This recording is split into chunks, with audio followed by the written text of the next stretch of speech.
शाळा, रुग्णालय आणि धार्मिक स्थळांच्या परिसरातील बेकायदा पानटपऱ्या, चिकन शॉप आणि चायनीज स्टॉल उभारणाऱ्यांविरोधात ठाणे महापालिकेची कारवाई. शाळा, रुग्णालय आणि धार्मिक स्थळांच्या परिसरात बेकायदा पानटपऱ्या, चिकन शॉप आणि चायनीज स्टॉल उभारणाऱ्यांविरोधात ठाणे महापालिकेनं अखेर कारवाईचा बडगा उगारलाय. मुंब्रा आणि वर्तकनगरमध्ये पहिल्याच दिवशी 21 अनधिकृत पानटपऱ्या हटवण्यात आल्या असून मुंब्र्यातील 8 हातगाड्या आणि 4 स्टील बाकड्यांवरही कारवाई करण्यात आली. ठाणे महापालिकेच्या नुकत्याच झालेल्या सर्वसाधारण सभेत शहरातील शाळा, रुग्णालय आणि मंदिरांच्या परिसरातील अनधिकृत टपऱ्यांचा मुद्दा शिवसेना शिंदेगड पक्षाच्या नगरसेविका परिषा सरनाईक यांनी मांडला होता. शाळांच्या परिसरातील पानटपऱ्यांमधून शालेय विद्यार्थी आणि युवकांना चॉकलेटच्या माध्यमातून ड्रग्ज पुरवले जात असल्याचा गंभीर आरोप त्यांनी केला होता. रुग्णालय आणि धार्मिक स्थळांच्या परिसरातील चिकन शॉप, चायनीज आणि पानटपऱ्यांचं वाढतं प्रमाण तेथील शांत आणि पवित्र वातावरणाला बाधा पोहोचवत असल्याचं त्यांनी सभागृहात सांगितलं होतं. यानंतर आयुक्त सौरभ राव यांनी पोलीस प्रशासनाच्या समन्वयानं विशेष मोहीम राबवण्यात येणार असून तिची सुरुवात मुंब्र्यातून होईल अशी घोषणा केली होती. यानुसार पालिकेने विशेष मोहिमेअंतर्गत कारवाई सुरू केली आहे. अतिरिक्त आयुक्त प्रशांत रोडे यांच्या मार्गदर्शनाखाली ही विशेष मोहीम हाती घेण्यात आली. यामध्ये महापौर शर्मिला पिंपळकर, आयुक्त सौरभ राव यांच्या निर्देशानुसार वर्तकनगर आणि मुंब्रा प्रभाग समिती क्षेत्रात मोठ्या प्रमाणावर कारवाई करून अनेक अनधिकृत अतिक्रमणं हटवण्यात आली. मोहिमेच्या पहिल्याच दिवशी मुंब्रा प्रभाग समिती क्षेत्रात 11 अनधिकृत पानटपऱ्या, हातगाड्या, 4 स्टीलचे बाकडे हटवण्यात आले. तर वर्तकनगर प्रभाग समिती क्षेत्रात 10 अनधिकृत पानटपऱ्यांवर कारवाई करून परिसर अतिक्रमण मुक्त करण्यात आला. शाळा, महाविद्यालय, रुग्णालय आणि धार्मिक स्थळांच्या परिसरातील सुरक्षितता वाढवणं, वाहतूक आणि पादचारी मार्ग अडथळामुक्त ठेवणं तसंच सार्वजनिक ठिकाणी स्वच्छता, सुव्यवस्था आणि शिस्त कायम राखणं हा या मोहिमेमागचा उद्देश आहे. शहरातील सर्व प्रभाग समिती क्षेत्रांमध्येही अनधिकृत पानटपऱ्यांवर कारवाईची मोहीम सुरू करण्यात येणार आहे.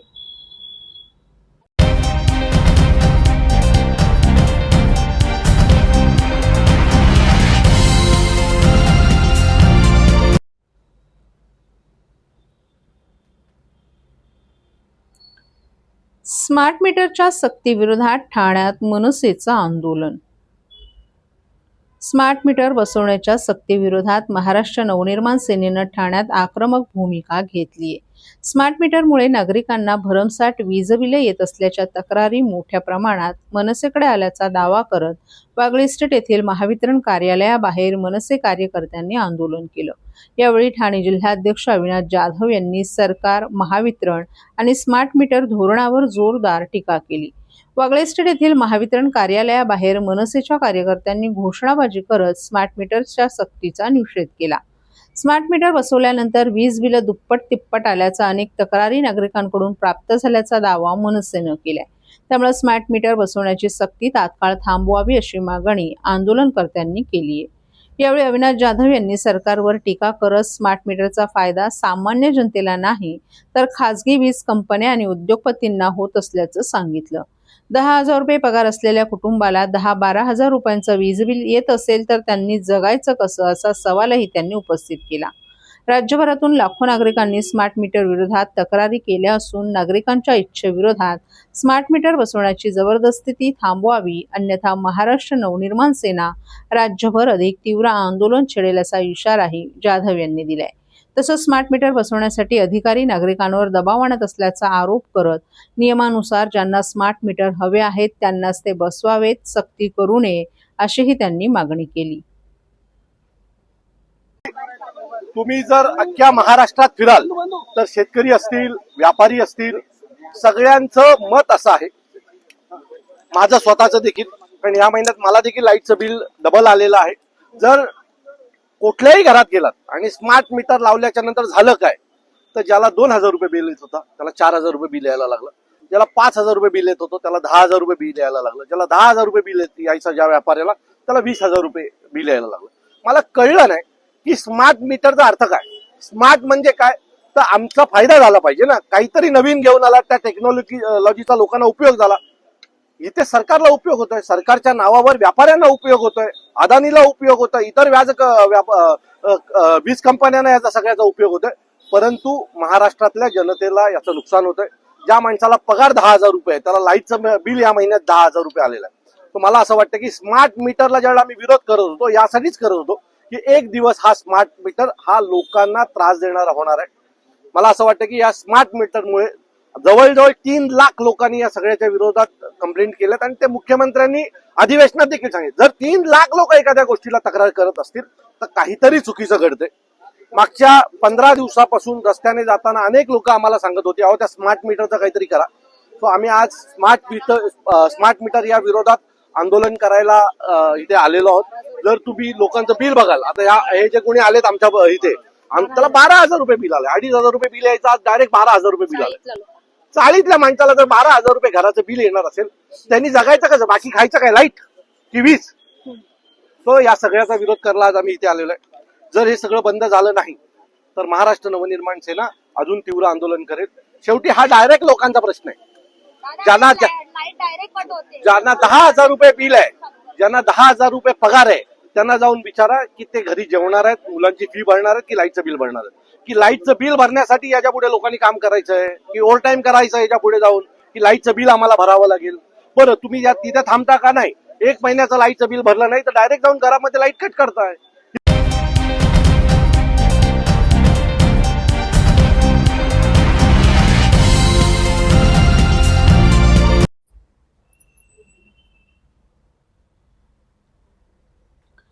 उपमुख्यमंत्री एकनाथ शिंदे यांच्याकडून दुर्घटनाग्रस्त 2 गरजू कुटुंबियांना दिलासा. ठाण्यातील 2 गरजू कुटुंबियांना उपमुख्यमंत्री तथा ठाणे जिल्ह्याचे पालकमंत्री एकनाथ शिंदे यांनी आर्थिक मदतीचा हात दिलाय. आझादनगर परिसरातील मद्रास चाळ येथे स्लॅब कोसळून मृत्यू झालेल्या 12 वर्षीय जयकुमार जयस्वालच्या कुटुंबियांना 10 लाख रुपयांची मदत देण्यात आली आहे. तर आर्थिक अडचणीमुळे बीटेकचं शिक्षण अर्धवट राहण्याची वेळ आलेल्या विद्यार्थिनी अनुराधा उदमले हिलाही 10 लाख रुपयांची आर्थिक मदत करण्यात आली आहे. आझादनगर परिसरातील मद्रास चाळ येथे काही दिवसांपूर्वीच घराचा स्लॅब कोसळून 12 वर्षीय जयकुमार जयस्वाल या बालकाचा दुर्दैवी मृत्यू झाला होता. या दुर्घटनेनंतर उपमुख्यमंत्री एकनाथ शिंदे यांच्या माध्यमातून जयस्वाल कुटुंबियाला 10 लाख रुपयांची आर्थिक मदत देण्यात आली. या मदतीमुळे दुःखात असलेल्या कुटुंबियाला मोठा आधार मिळाल्याची भावना व्यक्त करण्यात आली आहे. याचबरोबर बीटेकचं शिक्षण घेत असलेल्या अनुराधा उदमले हिला शिक्षणासाठी तब्बल 17 लाख रुपयांच्या खर्चाचा सामना करावा लागत होता. वडिलांचे छत्र नसल्यामुळे शिक्षण थांबवण्याची वेळ तिच्यावर आली होती. ही बाब लक्षात घेऊन उपमुख्यमंत्री एकनाथ शिंदे यांनी तिच्या शिक्षणासाठी 10 लाख रुपयांची आर्थिक मदत दिली आहे. उर्वरित 7 लाख रुपये शैक्षणिक कर्जाच्या माध्यमातून उभारण्यात येणार आहेत. या दोन्ही प्रकरणांमध्ये गरजू कुटुंबियांना वेळेवर मदत मिळाल्यानं समाधान व्यक्त करण्यात येत असून उपमुख्यमंत्री एकनाथ शिंदे यांच्या हस्तक्षेपामुळे दोन्ही कुटुंबियांना मोठा दिलासा मिळालाय.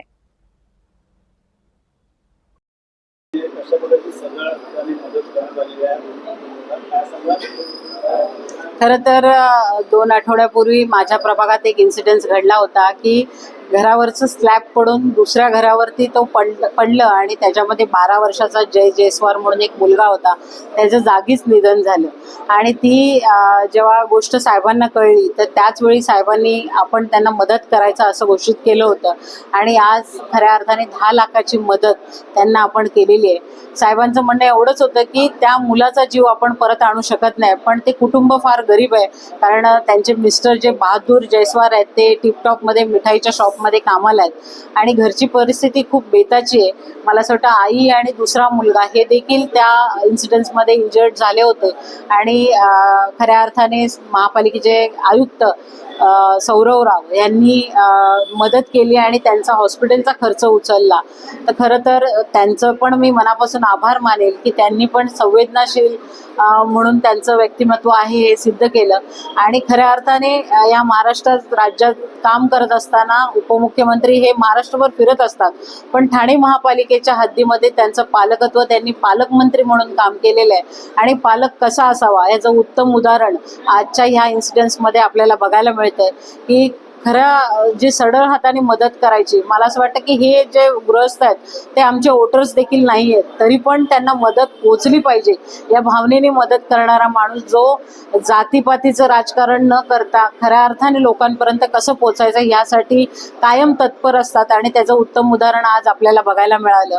दुसरा इन्सिडेन्स आपल्याकडे असा आहे की अनुराधा उदमले म्हणून जी मुलगी आहे, जी बीटेक करते आणि DY पाटीलमध्ये तिचं ॲडमिशन झालेलं होतं आणि गेल्या 3 वर्ष ती त्या कॉलेजमध्ये आहे. पण त्यावेळी तिने 18 लाखाची तिची फीज होती आणि तिने 1 लाख फी भरली होती, आणि गेल्या वर्षभरामध्ये तिच्या वडिलांचं निधन झाल्यानंतर पुढची 17 लाख फी पेंडिंग होती, आणि त्याच्यामुळे त्यांच्याकडे खूप धर्मसंकट होतं की पुढचं शिक्षण कसं करायचं, कारण तिच्या वडिलांचं स्वप्न तिला पूर्ण करायचं होतं. आता तिने, मला असं वाटतं की एज्युकेशन लोनसाठी अप्लाय केलं आणि तिला 7 लाखाची एज्युकेशन लोन मिळतंय, पण पुढचे 10 लाखाचा जो डोंगर होता तो कोण भरणार या संभ्रमात ते होते. आणि त्यांनी ज्यावेळी ती घटना येऊन माझ्या कानावर टाकली त्यावेळी मी साहेबांशी याच्यावरची चर्चा केली, तर साहेब सरळ बोलले की जे काय असेल ते मी करेल, त्यांना फक्त सांगा ते 7 लाखाचं लोन आहे ते तुम्ही हे करा, आणि पुढचे 10 लाखाची मदत आहे ती मी करेल, आणि तिचं पुढचं शिक्षण आहे ते तिला पूर्ण करू दे, म्हणून त्यांनी ते आशीर्वाद दिलेले. तर खऱ्या अर्थाने साहेबांनी ह्या ठाणे महापालिकेच्या हद्दीत म्हणजे ठाण्याचं पालकत्व घेतलेलंच, पण महाराष्ट्रभर पण ते असंच काम करतात, याचं उत्तम उदाहरण आज तुम्हाला ह्या 2 प्रकरणामध्ये बघायला मिळतं.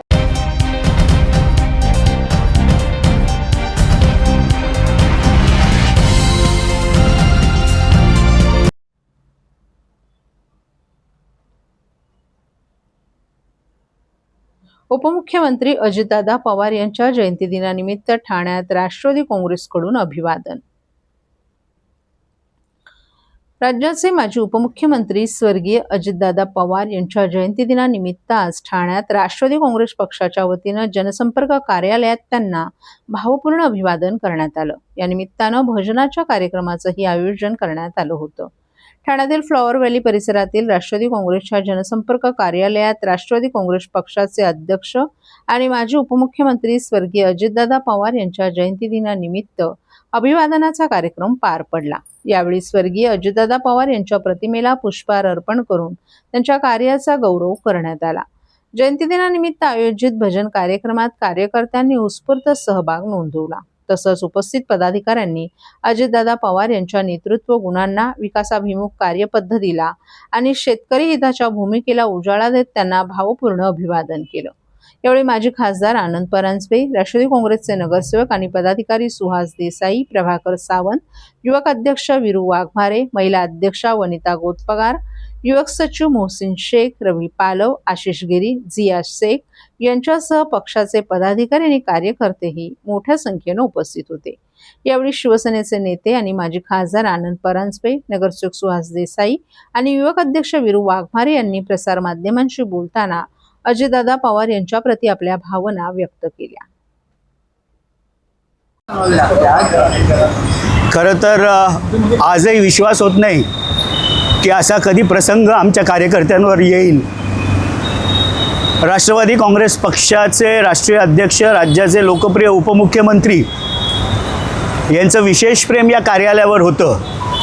महाराष्ट्रातलं पहिलं कार्यालयाचं उद्घाटन त्यांच्या हस्ते झालं होतं आणि माझे सहकारी नजीब मुल्ला, सरचिटणीस अल्पसंख्याक समाजाचे निरीक्षक यांच्या पुढाकाराने आणि राष्ट्रवादीचे सर्व आम्ही पदाधिकारी, आज गोतपगारताई आहेत, सुहास देसाई आहे, काका आहे, रवी पालव आहे, मोहसिन आहे, आशिष गिरी आहे, टकी चोलकर आहेत, सर्वच पदाधिकाऱ्याने जोशामध्ये 9 ऑगस्ट 2023ला या कार्यालयाचं उद्घाटन आम्ही केलं. त्यानंतर पुन्हा एकदा युवक दादांचा या कार्यालयात आला. आपण सगळी होतात. सकाळी 6:30 वाजता सुहास देसाईंच्या प्रवेशासाठी 5:30ला देवगिरीवरून निघून 6:15ला अजितदादा या कार्यालयात प्रवेशासाठी होते. दादा, तुमची नेहमी येण्याची, वेळेवर येण्याची सवय, ह्या वेळेला तुम्ही चुकलात, आम्हाला पोरकं करून गेलात आणि अशी जयंती तुमची करावी लागेल हे आमच्यासारख्या कार्यकर्त्यांना आजही विश्वास होत नाही. या प्रसंगी सर्वच ठाण्यातील कार्यकर्त्यांवर, पदाधिकाऱ्यांवर विशेष प्रेम दादांचं होतं.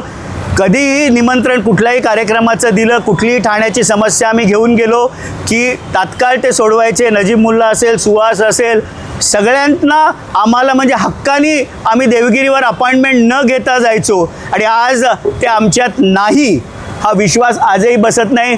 जयंतीच्या निमित्ताने मी त्यांना विनम्र असं अभिवादन शिवसेना पक्षाच्या वतीने करतो. साहेब, अजून देखील मुळात या विषयावर तिढा कायम आहे, चौकशी सुरू आहे, त्याकडे कसं बघताय? आज त्यांना आदरांजली श्रद्धांजली देण्याचा दिवस आहे. कार्यकर्त्यांना आजही विश्वास होत नाही की दादा आमच्यात नाहीत, त्यामुळे आज अधिक कुठलं भाष्य करावं असं मला वाटत नाही. त्यांना भावपूर्ण आदरांजली आणि माझ्या तर कायम जिवंत असेपर्यंत ते स्मृतीत राहतील.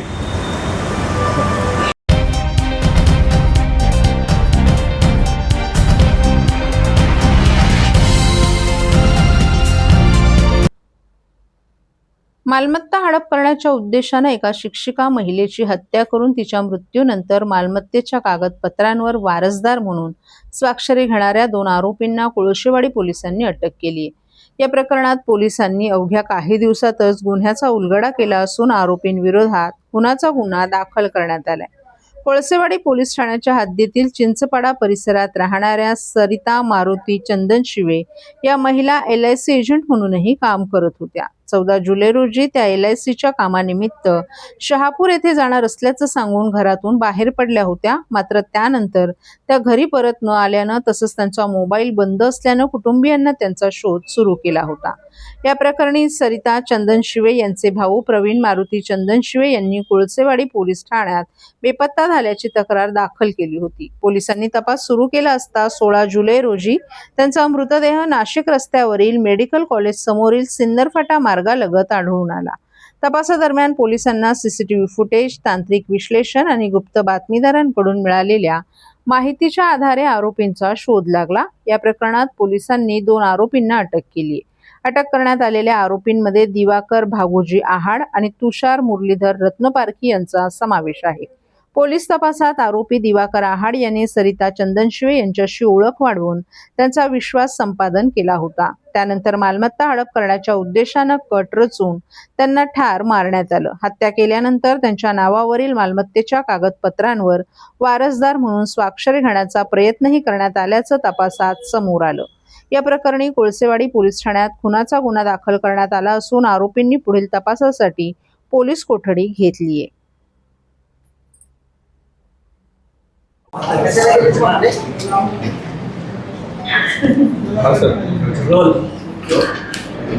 पोलीस ठाणे कोळसेवाडी येथे संगीता चंदनशिवे ही जी मिसिंग दाखल होती, त्यानंतर त्या मिसिंगचा तपास गुन्हे शाखा घटक 3चे पोलीस निरीक्षक अजित शिंदे आणि त्यांची टीम ACP शेखर बागडे यांच्या परीक्षणामध्ये करत होती. त्या मिसिंगच्या तपासामध्ये अशी माहिती मिळाली की मिसिंग महिला संगीता वानखेडे हिचा खून करण्यात आलेला आहे. तिची बॉडी नाशिक ग्रामीणच्या हद्दीमध्ये वाडेवरे पोलीस स्टेशनच्या हद्दीत मिळून आली दिनांक 15/7 रोजी. त्या अनुषंगाने आपला समांतर तपास सुरू होता. त्या तपासामध्ये असे निष्पन्न झाले की सदर महिलेचा खून हा दिगंबर आव्हाड आणि तुषार रत्नपारखी, संतोष जाधव आणि विनोदचंद्र उर्फ संतोष पांडे या 4 इसमांनी केलेला आहे. त्या अनुषंगाने दिगंबर आव्हाड आणि रत्नपारखी यात ताब्यात घेतलं, त्यांच्याकडे चौकशी केली आणि पुराव्यांची जुळवाजुळव केली. त्यामध्ये असं निष्पन्न झालं की यांनी सदर महिलेचा खून करून तिची बॉडी वाडेवरी पोलीस स्टेशनच्या हद्दीमध्ये मेडिकल कॉलेज समोर सिन्नर गोटी मार्गालगत फेकून दिल्याचं निष्पन्न झालं. सर, आव्हाड आणि रत्नपारखी हे नातेवाईक होते? आव्हाड आणि रत्नपारखी हे त्या सदर महिलेच्या परिसरामध्ये राहणारे आणि बरेच वर्षापासून त्यांची ओळख होती. प्राथमिक चौकशीमध्ये असं निष्पन्न झाले आहे की सदर महिलेचा खून हा तिची मालमत्ता किंवा तिची जी काही तिच्याकडे पैसे आणि इतर जी काही जंगम मालमत्ता होती ती हडप करण्याचा उद्देश असू शकतो अशी प्राथमिक चौकशीमध्ये माहिती निष्पन्न झाली आहे. आरोपींवर गुन्हे दाखल आहेत का काही? नाही, यापूर्वी काय आरोपींवर गुन्हे दाखल नाही.